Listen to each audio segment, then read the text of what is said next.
एक बार की बात है कि मदीना में एक गरीब आदमी रहता था। उसके पास न धन था और न ही कोई खास सामान, लेकिन उसके दिल में ईमान और अल्लाह का गहरा प्यार था। वो हर रोज मस्जिद नबवी जाता, लोगों की सेवा करता और ये दुआ करता कि या अल्लाह, मुझे भी कुछ ऐसा अता कर कि मैं तेरी राह में खर्च कर सकूं। एक दिन उसे एक छोटी सी रोटी मिली। वही रोटी उसका पूरा दिन का खाना थी।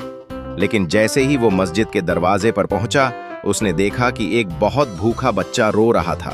उस आदमी ने अपना पेट खाली रखा और वो रोटी उस बच्चे को दे दी। उसकी आंखों से आंसू बह निकले, लेकिन दिल में सुकून था। उसने सोचा, शायद अल्लाह को ये छोटी सी कुर्बानी पसंद आ जाए। रात को जब वो सोया तो उसने एक अजीब सपना देखा। उस सपने में उसने देखा कि उसकी वही छोटी सी रोटी एक चमकते हुए मोती में बदल गई है और उस मोती से इतनी रोशनी निकल रही है कि पूरी दुनिया रोशन हो गई है। सुबह जब उसने यह सपना बयान किया तो एक बुजुर्ग ने उससे कहा, बेटे, तुमने जो अल्लाह की राह में अपनी भूख के बावजूद वो रोटी दी, अल्लाह ने उसे कबूल कर लिया है। तुम्हारा ये सदका तुम्हें कियामत के दिन बड़े अज्र का कारण बनेगा।